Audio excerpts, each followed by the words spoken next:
Brought to you by KR Mangalam University. We provide you the platform to turn your dreams into reality. Give wings to your aspirations with KR Mangalam University.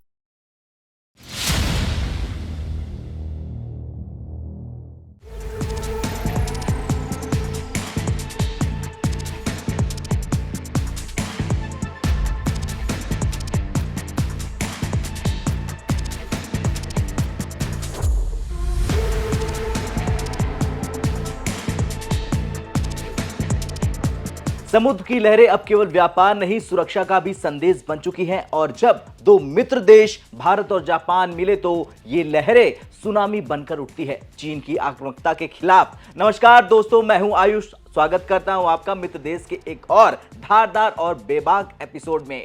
आज की कहानी सिर्फ दो देशों की दोस्ती की नहीं, ये कहानी है उस मरीन मोर्चे की जहां चीन के हुए विस्तारवादी इरादे का जवाब तैयार हो रहा, वो भी भारत और जापान के संयुक्त संकल्प से। दरअसल ओस्लो में भारत के शिपिंग मंत्री सर्बानंद सोनोवाल और जापान के उप मंत्री की एक हाई लेवल मीटिंग होती है। इस मीटिंग में कई मुद्दों पर सहमति बनती है। भारत में जापानी निवेश, पोर्ट, डिजिटलीकरण, ग्रीन पोर्ट्स और स्मार्ट आइलैंड्स और अंडमान और लक्षद्वीप को अगला टेक्नोलॉजिकल मरीन हब बनाने की योजना पर। और दोस्तों, ये सब कुछ सिर्फ इंफ्रास्ट्रक्चर की बात नहीं, ये बात है समुद्र से जुड़ी सुरक्षा और रणनीति की।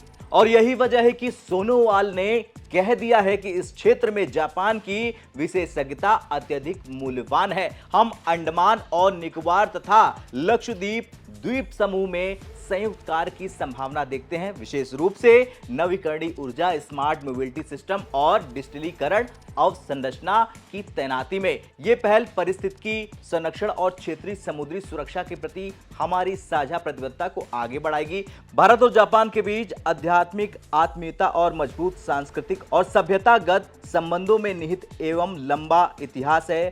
क्वाड फ्रेमवर्क और भारत जापान ऑस्ट्रेलिया आपूर्ति श्रृंखला लचीला पल पहल के तहत हमारा सहयोगी क्षेत्रीय समुद्री सुरक्षा और आर्थिक एकीकरण को मजबूत करने के लिए हमारी साझा प्रतिबद्धता को दिखाता है। भारत अंतर्राष्ट्रीय सौर गठबंधन यानी ISA, आपदा रोगी अवसंरचना के लिए गठबंधन यानी CDRI और उद्योग परिवर्तन के लिए नेतृत्व समूह लीड IT जैसे प्रमुख पहलों में जापान के नेतृत्व की सराहना करता है। जैसा कि भारत के प्रधानमंत्री नरेंद्र मोदी के दूरदर्शी नेतृत्व में अपने समुद्री क्षेत्र को बदलने के लिए आगे बढ़ता है, भारत मैरीटाइम इंडिया विजन 2030 और मैरीटाइम अमृतकाल विजन 2047 के तहत बंदरगाह, बुनियादी ढांचे, हरित शिपिंग, जापान निर्माण और डिजिटलीकरण को आगे बढ़ा रहा है। भारत इस परिवर्तनकारी पहलों में जापान की भागीदारी चाहता है।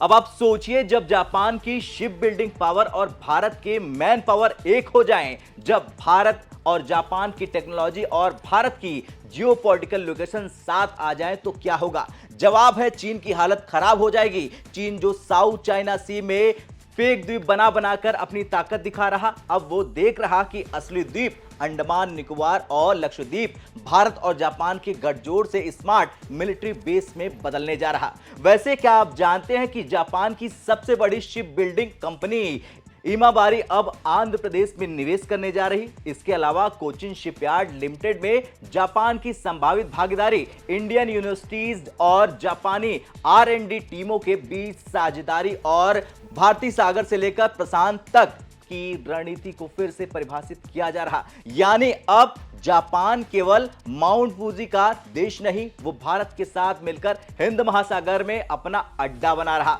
अब ऐसे में अगला सवाल खड़ा होता है कि चीन की चालबाजियों से जापान क्यों हुआ सतर्क? दरअसल चीन ने जापान के द्वीप सेनकाकू आइलैंड्स के पास बार बार अपनी नेवी भेजी, दक्षिण चीन सागर में जापान के फिशिंग बोट्स को धमकाया और ताइवान के पास वॉर डील्स करके जापान को संदेश भेजने की कोशिश की। पर दोस्तों, जापान अब चीन से डरने वाला नहीं, क्योंकि जापान ने अब कंधा मिला लिया है भारत से। क्वाड, SCRI और इंडो पैसिफिक विजन सब मिलकर चीन के घेराव की तैयारी कर चुके हैं। और यही वजह है कि आपके मन में एक सवाल खड़ा हो रहा होगा कि क्यों भारत और जापान अपनी समुद्री ताकतों को मिला रहे हैं। दरअसल भारत और जापान के समुद्री रिश्तों का आधार न केवल व्यापार है बल्कि रणनीतिक सुरक्षा है। दोनों देश इंडो पैसिफिक रीजन में स्थायित्व और आजादी चाहते हैं, समुद्री रूट्स पर फ्रीडम ऑफ नेविगेशन को सुनिश्चित करना चाहते हैं और सबसे अहम चीन की विस्तारवादी नीतियों को रोकना चाहते हैं। भारत के पास भौगोलिक ताकत है, हिंद महासागर, मलक्का स्ट्रेट, अंडमान निकोबार जैसे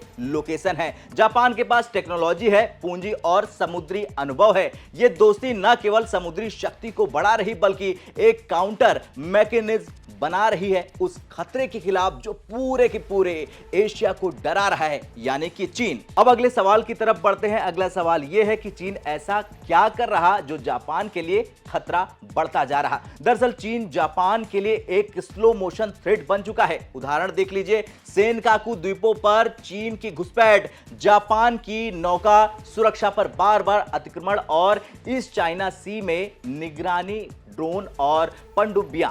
और इसके पीछे चीन की सोच सीधी है, जो दिखता है वो मेरा है। पर जापान अब डरने वालों में से नहीं रहा। जापान अब भारत के साथ मिल गया है और कह रहा है कि अब अगर कोई आंख दिखाएगा तो हम भी दिखाएंगे और दिखाएंगे कि नीति कैसे चल रही है। ऐसे में सवाल यह बनता है कि भारत जापान का कॉमन एनिमी क्यों है चीन। दरअसल भारत और जापान दोनों को एक जैसी पीड़ा है, चीनी आक्रमणवाद। भारत को याद हो 1962 की जंग, गलवान की घटना और एलएसी पर चीन की धोखेबाजी। जापान को याद है द्वीप विवाद, चीनी सेना के साइबर हमले और ताइवान स्ट्रेट की धमकियां। इन दोनों देशों को एहसास हो चुका है कि अगर हम साथ नहीं आए तो चीन हमें अलग अलग निगल लेगा। इसलिए ये दोस्ती अब रणनीतिक अलायंस बन चुकी है। अब आप ये कहेंगे कि चीन जापान के खिलाफ क्या कर रहा। दरअसल चीन जासूसी जहाज जापानी समुद्र में भेज रहा, radio frequency interface fishing zone पर कब्जा करने की कोशिश कर रहा और डिजिटल साइबर अटैक की कोशिश भी कर रहा।